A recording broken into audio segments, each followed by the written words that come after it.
Tunay ngang mapagbigay ang ating kalikasan.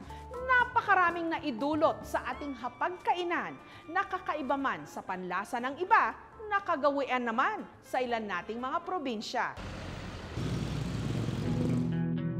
Kapag nag-uulan, may mga pesteng sumasalakay sa mga taniman sa Tuguegarao City, sa Cagayan, para itong uod na manilaw-nilaw, sumusuot sa lupa para kainin ang ugat ng mga pananim. Ito ang larva na kalaunan nagiging salagubak na kung tawagin dito, abali, resback o paghihiganti para kay Marlon. Ang pagkuha sa mga pesting ito para kainin. Sinisira kasi ng mga pesting ito ang kanyang pananim. Ito, mataba na to. Pag tinanggal mo to siya, di ba? Linis na. Pag pinisil mo to, yan ang parang aligid. Binungkal niya muna ang lupa gamit ang piko. Ang mga abali na nagtatago sa lupa, isa-isa niyang kinuha at inilagay sa timba. Hirap kasi magbungkal, ma'am. Lalo na ganito, pa isa-isa. Mahirap. Di ka agad makakarami. Tapos umuulan pa. Pwede na to. Sa 2 oras na pagsuyod niya sa taniman, naka-3 kilo siya. Bawat kilo ng abaling, ibibenta niya sa halagang 600 pesos. Mas mahal pa kesa sa karne ng baka. 60 ito, sir. 50 ito, 40 ito maliit. Madalas nga raw pinapakyaw sa mga pamilihan ang mga abaling. Nakakadiri man daw kasing tignan. Napakasarap naman. Paano luto ginagawa niyo? Pinipirito na nilalagyan ng bawang. Si Mang Marcelo, paborito nga raw itong iprito para papakin. Ito na yung finished product ng abalin, pwede na siyang kainin. Yung katas niya, malasang-lasa mo talaga. Kakaiba lang. At dahil pansit talaga ang kanya raw specialty, naisipan niyang isahog ito sa ipinagmamalaking pansit batil patong. Pan buto-buto. Okay. Halo natin ng toyo.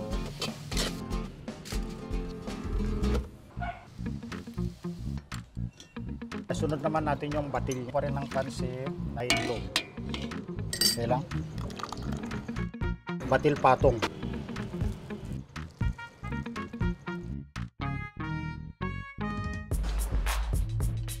Parang yung crispy na manok lang, gano'n.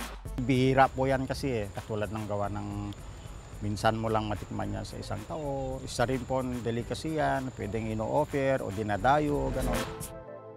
Samantala, sa mga bato sa karagatan ng Pulilio sa Quezon, pati na rin sa Batangas, nakakapangilabot ang mga nakadikit ditong maiitim, mabalahibo at parang kumikislot-kislot na mga nilalang na ito. 8 maliliit na shells ang nasa likuran na halos 1 daliri ang haba. Ito ang seashell na kung tawagin nila, kibet. Ang mga bato na may nakadikit na kibet dinadala sa bayan ng Chaong para gawing chicharon o yung tinatawag nilang chiton.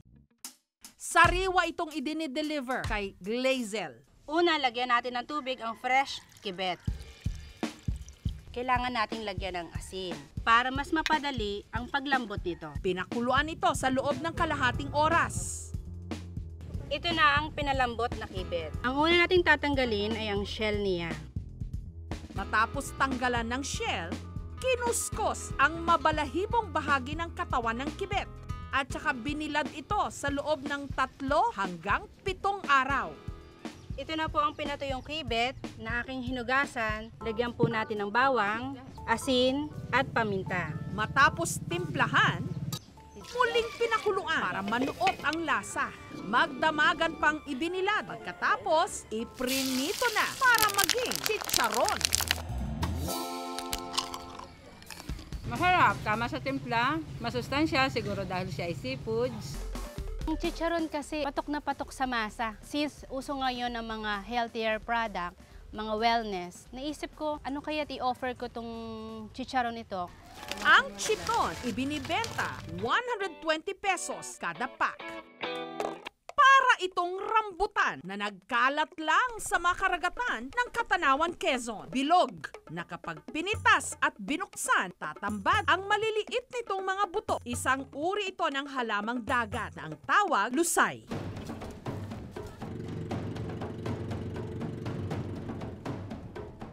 Si Jonathan, sumisisid ng lusay. Hindi raw basta-basta manguha nito. Dahil kahit low tide, kailangan pa ring sisirin para makita ang mga halamang damo na may bungang lusay. Pipitasin mo lang siya ng parang pitas lang, parang mamayabas ka lang. Nung araw na yon, umabot sa 1 kilong lusay ang naipon ni Jonathan na agad kinuha ng kanyang kapitbahay na si RJ. So lalagyan na po natin. Ipansasahog daw kasi ito ni RJ sa specialty niyang ginataang hibasanan o mixed seafood with lusay seeds. Katakam-takam at talagang pwedeng pang-ulam. Marami po dito sa aming baybayin dagat. Kalimitan nga po, hindi na po siya pinapansin ng iba kasi nga po akala nila ay hindi nakakain. Pero ang lusay po ay natuklasan namin na napakasarap po na pansahog sa iba't ibang lutuin. Sila Arthur naman, ang bunga ng lusay inihahalo sa sinigang na isda. Napakasarap po, sir. At dahil sagana rin ang kanilang bayan sa tuba, pati pulutan may halong lusay na inasiman naman ng tuba. Ito ang kinilaw na lusay. Ang una natin gagawin, ito babakin. Tapos pagkakuha ng buto, lalagay ng buya, pinluya, sili, lalagay ng suka. Ang ulit sila, kung lalagay ng paminta, mas lalong maigi ang kanito, lasa. Ito na po ang aking ginawang kinilaw na lusay. Masarap po, mayabo, malutong.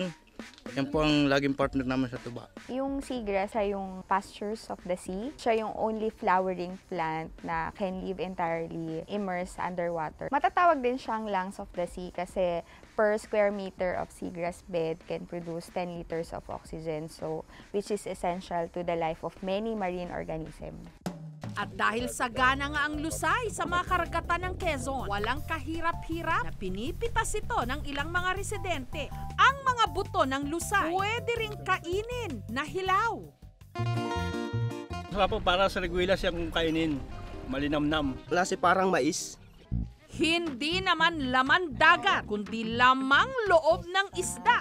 Ang isa sa mga matitikmang delicacy sa Vegan City sa Ilocos Sur. Katulad na lang ng specialty ng kainang ito, bugit ti ikan o itlog ng isda na iginisa. Papakita ko po sa inyo kung paano magluto ng ginisar na bugi ng isda or ginisang itlog ng isda. I-boil natin ang bugi ng isda.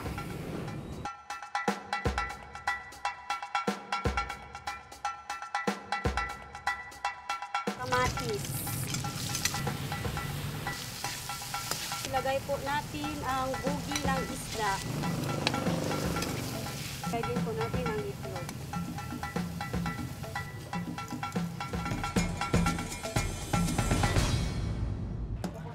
Walang isda rin na yung naiprito. Parang giniling, naimas. Nagsimula lang daw ito bilang pulutan, pero kalaunan, ginawa na rin ulam. Yung mga turista po at saka mga taga rito, talaga po ang hinahanap nila yung bugi ng isda po kasi masarap daw po. Yaki o yummy? Huwag nang magi. Juicy! Thank you for watching, mga kapuso. Kung nagustuhan niyo po ang videong ito, subscribe na sa GMA Public Affairs YouTube channel. And don't forget to hit the bell button for our latest updates.